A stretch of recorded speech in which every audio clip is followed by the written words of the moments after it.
होते चरण दादा राजपूत हे जालन्याहून आले आणि त्यांचा स्वागत सत्काराचा कार्यक्रम आपण ठेवलेला होता, जेवणाचा कार्यक्रम ठेवलेला होता. आपण प्रभूंनी प्रार्थना केली होती महादेवाला बक्षीस म्हणून. त्या बोलाने संपूर्ण महाराष्ट्रात नाव गाजवलं पाहिजे आणि शर्यत प्रेमींसाठी एक खुशखबर म्हणून आपण हा कार्यक्रम ठेवलेला होता.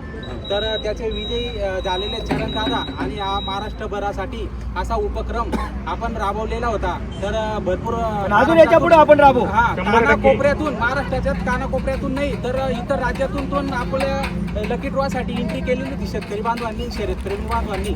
तर असा एकदम उत्तम कार्यक्रम आपण या ठिकाणी राबवलेला आहे. आणि चाळीसगावचे व्यापारी अनवर शेठ, छोटू शेठ असतील, सलमान शेठ असतील आणि लाडूदादा असतील, लाडूदादा बोराडे असतील, असे भरपूर व्यापारी या ठिकाणी आले. पारवड्याचे असतील, चोपड्याचे असतील किंवा धुळ्याचे असतील. जमीन दादा आपले अध्यक्ष होते आजच्या कार्यक्रमाचे. तर संपूर्ण कार्यक्रमाचं जो नियोजन होतं एकदम व्यवस्थित झालेलं होतं. भैया आगोनी असतील, तर राहुल दादा पण आलेले आहेत. सर्वांचं आम्ही मनापासून स्वागत करतो, कारण की त्यांनी आपल्या एका शब्दावर आपल्याला मान देऊन ते या ठिकाणी कार्यक्रमाला उपस्थित झाले. त्याबद्दल आम्ही त्यांचे सर्वांचे आभारी आहोत. आणि दुसरी गोष्ट, जे मंदिर ट्रस्ट आहे संतोष दादा, त्यांचे सुद्धा आम्ही भरपूर साळुंके त्यांचं सुद्धा आम्ही भरपूर मनापासून आभारी आहोत की त्यांनी एका शब्दात आम्हाला या ठिकाणी परवानगी दिली आणि एक छानसा असा उपक्रम आणि हा कार्यक्रम आपण या ठिकाणी करण्यामध्ये यशस्वी झालो. त्याबद्दल सर्व शेतकरी बांधव, शर्यतप्रेमी बांधव आणि व्यापारी संघ यांचे आपण मनापासून आभार मानतो. जय जवान, जय किसान. नमस्कार, जय श्री महाकाल. तुम्ही मागे पाहतायत स्वयंभू श्री केदारेश्वर महाकाल मंदिर. आता स्वयंभू तर म्हटलं गेलं तर साक्षात बिलकुल महाकाल बाबांचं मुकुट इथं साक्षात शेतावरती निघालेलं आहे. हे महाकाल बाबांचं मुकुट आणि या मंदिराचं सर्व महान कार्य सप्तशृंगी आई साहेबांचं आहे. वणीगडच्या सप्तशृंगी आई. माझा पुतण्या 20 वर्षाचा मुलगा, त्याला पूर्ण साक्षात्कार झालेला आहे आई साहेबांचा. आणि जे मंदिर उभं केलेलं आहे मागे स्वयंभू श्री केदारेश्वर महाकाल मंदिर, जसं आई साहेब त्या भाऊला पुतण्याला सांगत गेल्या त्या पद्धतीनुसार आम्ही हे मंदिराची उभारणी इथे केली आणि महाकाल बाबांचं मुकुट स्वयंभू या जागेवरती निघालेलं आहे. म्हणून हे प्रति केदारनाथ मंदिर, आम्ही हे मंदिर या जागेवरती आम्ही स्वयंभू स्थापना केलेली आहे. जय श्री महाकाल. जे आपलं मंदिर आहे ट्रस्टचं जे मालक आहेत संतोष दादा यांचे खूप मनापासून, पंकज दादा यांचे खूप खूप आभारी आहोत. कारण की आम्ही जेव्हा कार्यक्रमाचं नियोजन करत होतो आणि त्या नियोजनानिमित्त आम्हाला एकदम करत लागलं की बाबा आपण पारोडा बाजारला जात असतो, मध्ये आपल्याला केदारधाम मंदिर लागतं, महाकालेश्वराचं मंदिर लागतं. तर आपण साक्षात भोलेनाथाचं जे वाहन आहे नंदी, त्या नंदीचाच आपण कार्यक्रम ठेवलेला आहे. तर आपण याचा सारखी जागा आपल्याला कुठं मिळणार नाही आणि ही जागा एकदम पवित्र जागा आहे आणि या जागेवरच आपण हा कार्यक्रम राबवला पाहिजे असं आमच्या डोक्यात कल्पना आली. ती कल्पना साक्षात महादेवानेच आमच्या बुद्धीत टाकली असावी आणि त्या निमित्ताने आम्ही दादांना विचारलं की दादा आम्ही या ठिकाणी कार्यक्रम राबवू शकतो का, करू शकतो का. तर एका सेकंदात त्यांनी आम्हाला होकार दिला आणि त्यांनी सांगितलं की बिनधास्त तुम्ही या ठिकाणी कार्यक्रम करा, आमची काही प्रॉब्लेम नाही आणि तुम्हाला जेही सहकार्य लागेल ते आम्ही करायला तयार आहोत. तर त्यांचे खूप खूप मनापासून आम्ही आभार मानतो की त्यांनी एका शब्दात आम्हाला या ठिकाणी कार्यक्रमाची परवानगी दिली. त्याबद्दल मी त्यांचे खूप आभारी आहे आणि धन्यवाद करतो.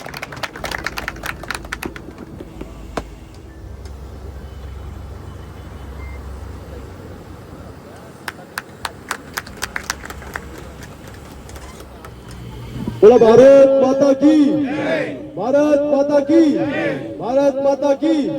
जय जवान, जय किसान. जय जवान, जय किसान. जय जवान, जय किसान. सर्वांना सांगायचं म्हणजे हा जो कार्यक्रम आहे हा छोटा नाही, सर्वात मोठा कार्यक्रम हा आहे तुमचा. कारण आपण सुरक्षित आहोत आपल्या जवानामुळे आणि देश चालतो आपल्या शेतकरीमुळे, किसानामुळे. सर्वात मोठा मालिक आपल्या देशाचा जेवढा रोडला आहे. मंदिर मी पाहिलं की तो 2 वर्ष झाले बांधून. तर हा कार्यक्रम एक नंदी कोणाला प्रकट झाला त्या भाऊंचं नाव काय आहे? चरण राजपूत हे भाऊ जालन्याहून आले, यांना प्रकट झालेले आणि त्यांना एक संधीबिल सुद्धा आता दिलं जाईल बक्षीस. हा शेतकरी मधून प्रत्येकापासून राहुल दादांनी छोटा कार्यक्रम केला होता, त्याच्यामध्ये विक्की भाऊ बी आहेत, त्यांचे दोघा जणांनी मिळून सण एक शेतकरीसाठी एक छोटा कार्यक्रम ठेवला होता. उपक्रम 200 रुपये फी द्या आणि त्याच्यामध्ये तुम्हाला एक नंदी आपण हे देणार आहे बुवा, आणि एक छोटा मोठा जेवणाचा कार्यक्रम ठेवला. तुम्ही इथं त्या बक्षिसासाठी नाही आले होते, तुम्ही आले होते देवाचा आशीर्वाद घेण्यासाठी. तो आशीर्वाद घेऊन तुम्ही जाताय. आणि इथं व्यापारी वर्ग जे बी सरांनी माझा सत्कार केला, माझा आदर सन्मान केला आणि त्यानंतर तुम्ही जे एक शब्द बोलले की चंदू आम्ही तुम्हाला पूर्ण पाठिंबाने, तुमच्या पाठिंबा मागे खंबीरपणे आम्ही दादाशी बोलणं करतो. आता तुम्हाला फोन करतो दादांशी, मंगेश दादांशी बोलणं करून तुमचे जे आहेत ते आम्ही बोलतो. नाही, तुम्ही बोला नक्की, मंगेश दादांशी बी बोला. आम्हाला आशा आहे तुमच्याकडनं, आम्ही जागेसाठी म्हणजे मी दररोज सकाळी 5 वाजता उठतो, धुळ्याला स्टेडियमला जातो, मुलांना प्रशिक्षण देतोय आणि त्यानंतर 5 वाजता उठल्यानंतर मी कंटिन्यू तिथं गाडीवर त्यांना प्रशिक्षण देतो. 8 वाजालो 9 वाजालो प्रशिक्षण देतो. 9 वाजेनंतर घरी येतो, आंघोळ बिघोळ झाली का परत जागा शोधायला जातो. रूमचं भाडं 50 आणि 60,000 मी डिपॉझिट देऊ शकत नाही, एक लेक्चर हॉलसाठी सुद्धा. तर ते माझ्याजवळ नाहीये, पण तिथं सुद्धा त्या विंचूरून 2 मुली येतात बिचारा, 25 किलोमीटरतून सकाळी 5 वाजता उठतात. तिच्या वडिलांचे कॉल आले, चंदू म्हणे आता माझी मुली सांगते राहण्याची व्यवस्था करायची. म्हणतं दादा हा तुमचा वैयक्तिक डिसिजन आहे, माझ्याजवळ ती राहण्याची व्यवस्था नाहीये. या अशा प्रॉब्लेम चालू आहेत. मला इथंच नाही तर महाराष्ट्रभरातनं प्रत्येक जिल्ह्यामधून कॉल येत आहेत, पण माझ्याजवळ जागा नसते. त्यांना सर्वांनी मार्गदर्शन चांगलं केलेलं आहे आणि हा जालन्यावाल्याचा लकी ड्रॉ लागलेला आहे. काय नाव तुमचं? चरणदास राजपूत यांचं हे बक्षीस आहे आणि या बक्षिसाचे लकी ड्रॉचे मालक चरणदास भाऊ हे ठरलेले, त्यांच्यापासून मनापासून अभिनंदन आहे आणि त्यांचं स्वागत आहे. आणि सर्व व्यापारी धरणगावचे, चाळीसगावचे व इतर ठिकाणी व्यापारी आलेले सर्वांचं अभिनंदन. आणि आमचं विक्की दादा आणि सर्व ग्रुप टीम यांनी हा कार्यक्रम 1 नंबर ठेवलेला आहे. असाच कार्यक्रम राबवला पाहिजे. सर्वांचे अभिनंदन. 2 शब्द छोटू शेठ बोलतील आता. नमस्कार. इथं जमलेल्या सर्व शेतकरी बांधवांना मनापासून नमस्ते करतो, धन्यवाद देतो. आणि बाकी सगळे व्यापारी आलेले व्यापाऱ्यांचे मनापासून धन्यवाद करतो. हा गपूर स्वर्गवासी गपूर दादा यांचंही मनापासून इथं नाहीये, प्रतिष्ठादार झालेले आहे, पण त्यांचे आज चिरंजीव आहे. चिरंजीव मनापासून दाग व्यवसाय करताय. सगळ्या व्यापाऱ्याकडून बाई त्यांचं मनापासून धन्यवाद करतो. आणि इथं जमलेल्या शेतकरी बांधवांनाही मनापासून धन्यवाद. इथं आज जो कार्यक्रम ठेवलेला आहे तो मला फार आवडलेला आहे आज. आणि दादांचं तुमचं नाव चरणदादा राजपूत हे जालन्याहून आलेले होते. लकी ड्रॉ मध्ये त्यांचा पहिला विनर आणि विजय झालेला आहे. मनापासून त्यांचंही आपण धन्यवाद करतो. सगळ्या जमलेल्या बंधूंना, विकी दादा आणि राहुल दादा यांनी हा कार्यक्रम ठेवलेला आहे. असं दरवर्षी आपण काहीतरी कार्यक्रम ठेवू, हे सगळ्या शेतकऱ्यांना आपण सांगतो. आपलाही त्यांच्यामध्ये सहभाग पाहिजे आणि आपणही असे काही कार्यक्रम ठेवले, व्यापारी आणि शेतकऱ्यांचे भरपूर नाव होतं. आणि आज महाराष्ट्रामध्ये शेतकरी बांधवांना व्यापारीतर्फे आज एकदम हार्दिक शुभेच्छा देतो. हार्दिक शुभेच्छा. मनापासून धन्यवाद करतो सगळ्यांचं. धन्यवाद. धन्यवाद. असंच देशासाठी काहीतरी करायला पाहिजे, हे फार महत्वाचं आहे. आज ज्यांचं ते अकॅडमीचं चालू आहे आणि पोरही चांगले एकदम फार हुशार करतील, हे मनापासून सांगतो. दादांनाही आपल्याला एकच सांगावं, आमचा नंबर घ्यावा आणि काहीतरी मदत लागली तर आमच्याकडून आम्ही देऊ शकतो. सगळे व्यापारी म्हणून 40,000 बनवून आम्ही देऊ शकतो. कधी आम्हाला आवाज द्या, आम्ही तप्तर काही मदत करू शकतो दादांसाठी आम्ही. धन्यवाद. धन्यवाद.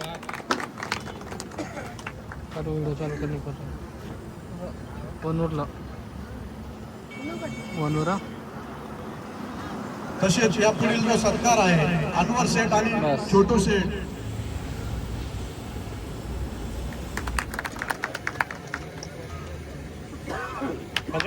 आपलं जे बक्षीस आहे ते यांनाच लागलेलं आहे. आणि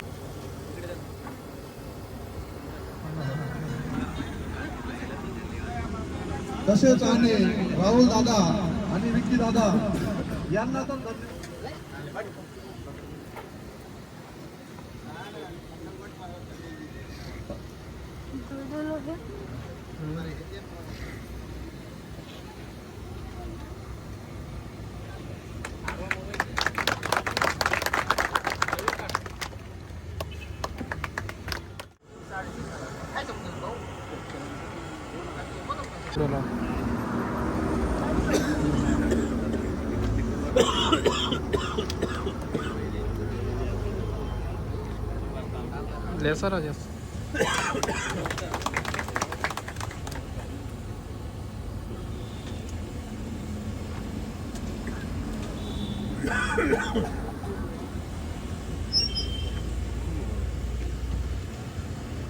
राजू भाऊ पिंजारी यांचा सत्कार राहुल दादा करतील.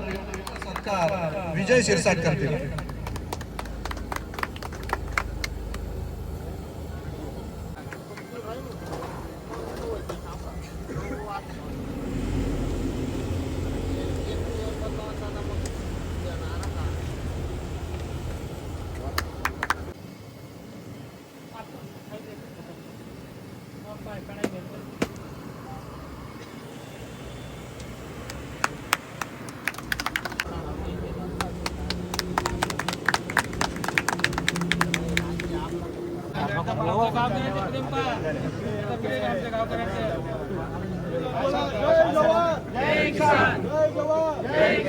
जय जवान जय जवान.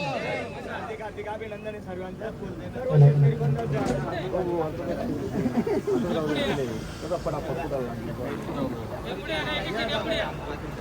या पुढे या.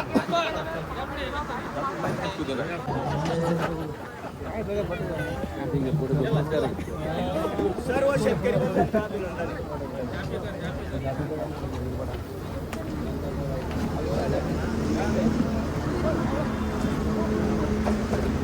आम्हाला हे मार्गदर्शन दिल्याबद्दल सर्वांचं अभिनंदन आहे. बोला बोला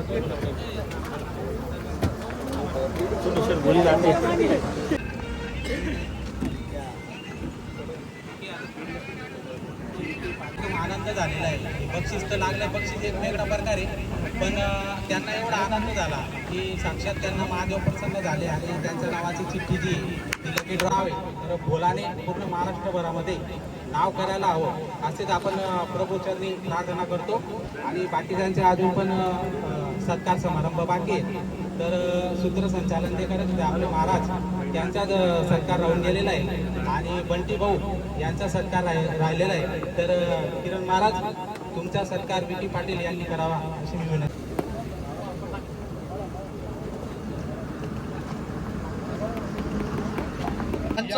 सत्कार काने गावाचे आपले मित्र परिवार इकडं टेजकडे यावं.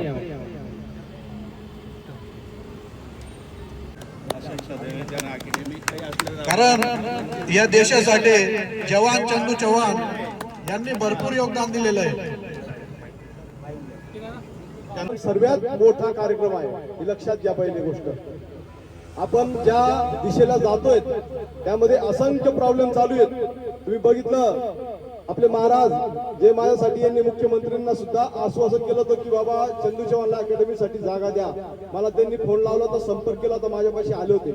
चंदू म्हणे चल तुला नेत्यांपाशी घेऊन जातो, ते मदत करतील. आम्ही गेलो. जेव्हा गेलो तर नेत्यांकडनं सांगितलं होकार आला, पण नंतर फोन आला नाही. अशा पद्धतीने जेव्हा माझ्यासोबत घडलं तेव्हा महाराजांना मी बोललो, महाराज या गोष्टी पहिले मी पाहिल्या होत्या, पण तुमचं मन ठेवायचं होतं म्हणून तुमच्यासोबत आलो होतो.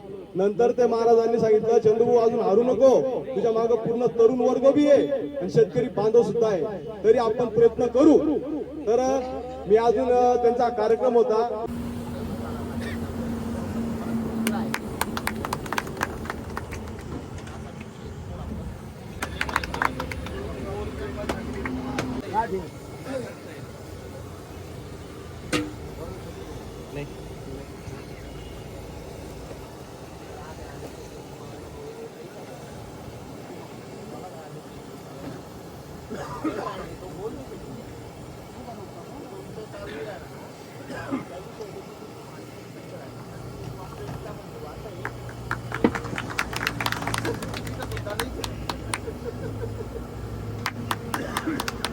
चंदू, जसं तुम्ही काकांना आधार दिला तसंच आपल्या या देशाला तुमच्या सारख्या जवानांचं जे स्वप्न आहे की जरी माझी वर्दी गेली तरी देखील मला तर काही फरक पडला नाही, पण या देशासाठी या देशाला आधार देण्यासाठी मी हजारो जवान तयार करेल आणि तुमचं स्वप्न देखील निश्चितच या व्यासपीठावरून मी तुम्हाला ग्वाही देतो की ते साकार होणार आहे. जरी आपल्याला काही राजकीय सपोर्ट नाही मिळाला, मात्र मी देखील एक शेतकरी आहे आणि हे सर्व शेतकऱ्यांच्या समोर तुम्हाला एक वचन देतो की आमच्या गावात प्रत्येक गावागावात शेतकरी जागा होईल आणि तुमच्या अकॅडमीसाठी एक जागा होईल आणि हे स्वप्न तुमचं पूर्ण होणार आहे. त्याबद्दल तुम्ही कुठलीही चिंता व्यक्त करू नका.